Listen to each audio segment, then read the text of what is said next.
അല്ല നമ്മുടെ കൂടെയുണ്ടല്ലോ. ലാ തഹ്സൻ ഇന്നല്ലാഹ മഅന. അല്ലാഹു നമുക്ക് ഈമാൻ നൽകുമാറാകട്ടെ.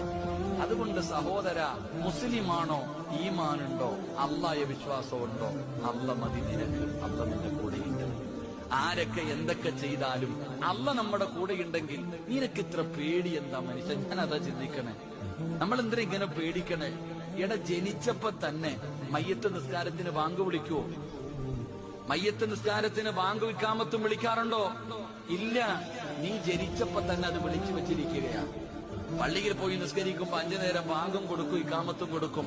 പക്ഷെ മയ്യത്ത നിസ്കാരത്തിന് മുമ്പ് ബാങ്കും വിളിക്കൂല, ഇഖാമത്തും കൊടുക്കൂല.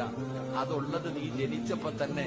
ഒരു ചെവിയിൽ ബാങ്ക്, അടുത്ത ചെവിയിൽ ഇഖാമത്ത്. കാരണം നീ മരിച്ച ഇത് വിളിക്കാൻ സമയമില്ല, കുളിപ്പിച്ചു കുഴിച്ചിട്ടോണം. ഇതാ നമ്മുടെ ജീവിതം. ഇതാണ് നമ്മുടെ ജീവിതം. ഇങ്ങനെ നേർച്ചക്കോഴികളെ പോലെ നടക്കണം. നമുക്കെന്താ പേടി?